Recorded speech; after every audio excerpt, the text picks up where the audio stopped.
Master your destiny on 99 FM. Welcome to the MYD Studios. Lira, we are delighted to have you in studio. Thank you. I'm so thrilled to be here, really. It's such a pleasure because we opened up the MYD show with a song of yours, Soul in Mine. A woman with such inspirational lyrics, such a beautiful message that you have sent the whole world through your songs. And we are delighted to have you here to share your message today. Thank you so much. Thank you. So Lira, let's start off at the beginning. How did you become a songwriter? Because we know it was not where you started off. Indeed. So the first time I wrote my first song, I was 16 years old, and I was in grade 12. And that's not because I was a genius. I actually started school when I was 4 years old. But the reason I started wanting to write music was because I observed my family and how they responded to music. I remember, usually we'd always spend Christmas together. And we'd spend about the 3 days over Christmas together. And so the kids would generally sort of hang out together, and the adults would get together, and the teenagers would hang out together. But as soon as like a particular song that the whole family loved, everybody would emerge from wherever they were. And it seemed to unite us, And I remember at the time I did not even speak or understand the English language, but it seemed to me that the words in the music were articulating what my family was feeling. They just sang it with so much emotion. And I was always fascinated by that. So, we'd always sing along as well, even though we didn't understand, we're probably making up our own words. But I just saw the power of music and what it was capable of doing within my own circle. And I remember at age 7, thinking to myself, if there was a reason to write music, that's the effect I would want it to have. And as I grew older, I began resonating with music from Stevie Wonder. And I remember, just going through struggles as a teenager. And here's this blind songwriter who captured my emotions so perfectly that it just blew my mind. I thought to myself, what does it take for somebody to know what you're feeling? But I think it just gave me a glimpse of what was possible with music, and it birthed in me the desire to want to write music. But it wasn't until I was 16 that I actually tried to write my own song, and my first song, and it was a love song, confusion of a teenager. But that song went on to, we entered a talent show, and that song went on to win Best Composition, Best Performance, and Best Vocalist. Wow. So that was the first time I got sort of affirmed that, there's something to this. Maybe I could actually do this. That's fantastic. And then from there, you didn't go immediately into becoming a songwriter? No, absolutely not. At the time, it was sort of a hobby because nothing in my environment gave me the perception that I could do this for a living. So it was still like a hobby, you expressing yourself and seeing if people like it. But when we won that, when we entered the talent show, it was myself, my best friend, and 2 other guys who were also best friends. That gave us opportunities to perform in various clubs for various, people of all races, all ages. And I just remember falling in love with the idea that, we sat there and created these songs out of thin air, essentially. And there we were singing them and connecting with absolute strangers. But through music, color barriers dissolved, age barriers dissolved. It was just magical for me. And so I think that was the first time I considered wanting to do this for a living. But I just didn't know how to go about it. And then, of course, because I was 16 going into 17 and finishing high school, real life beckoned. So my parents were like, well, what do you want to do with your life?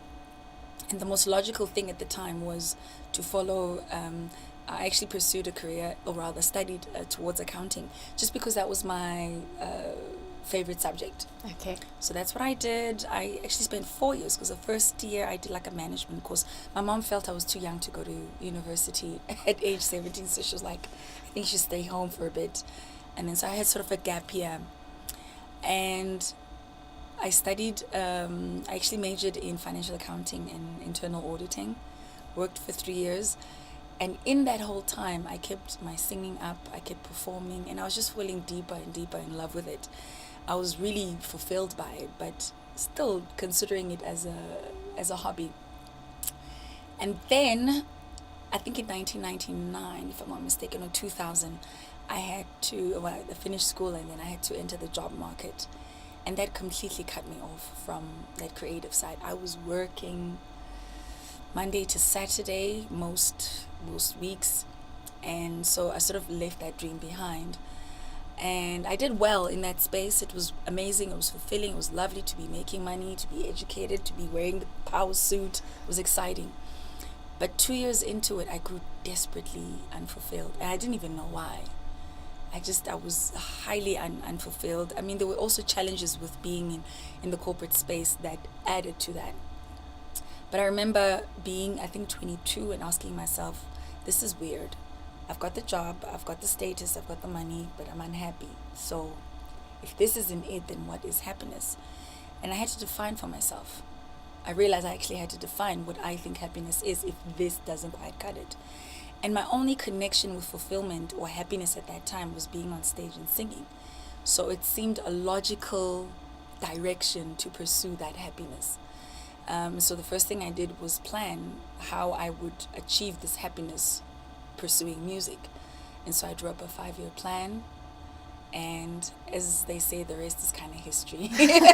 And a beautiful history. It must have been quite daunting though, but it's interesting to hear. We've heard so often on the MYD show that you need to be strategic with your life. Yeah. You need to look at your 5-year plan. Yeah. Before you can follow the dreams and follow the goals. You need to know how you're going to get there, or have a plan at least in place. I think this is essential. I mean, I call it having a vision.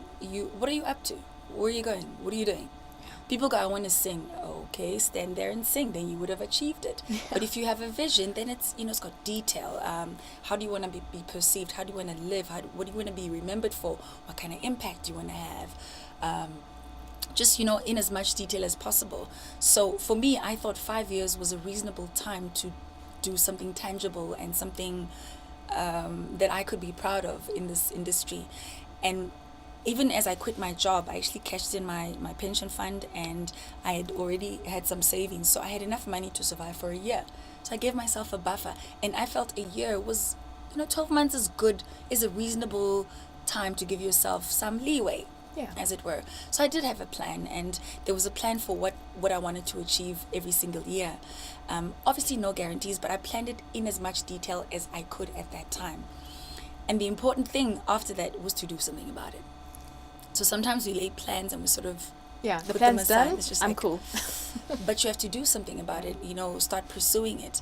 But I think the important thing about a plan is that it gives you a sense of direction, something to work towards. And I often say, a lot of things will come up, a lot of opportunities will come up, but how you know something is good for you is based on its alignment to your vision. Yeah. It becomes your navigation system. And so that's just really important. So a plan is essential. People think it's so airy-fairy to say it's feel good, but that really is your navigation system. That's your soul saying, that's us. If it feels good, that's your soul going, yes, this is good for us. You're on the right track. Yeah. When it feels bad and it feels depressing and it feels like a struggle, that's your soul telling you you've veered off the path. You need to get back onto the N1, as it were. So, I think it's powerful that we've been given that. Absolutely. But we've never been taught how to use it. Absolutely. It took me years to even uncover that and to realize that it's so simple. It's really so simple. And I realized that desire, that wanting to feel good, was essentially what made me quit my job in the first place. Because my spirit was saying, this is not us. This is not what we're supposed to do with our life. Yeah. And then to have the courage to actually look for something better. And I think I sat there and I thought, I'm 22. If I am to live my whole life feeling this way, chasing money, chasing status, using sometimes alcohol as a sedative because I just don't know how to cope with my life, because that's just what everybody does. Yeah. It was difficult, but I was just like, there has to be something more to this life. Master your destiny on 99 FM.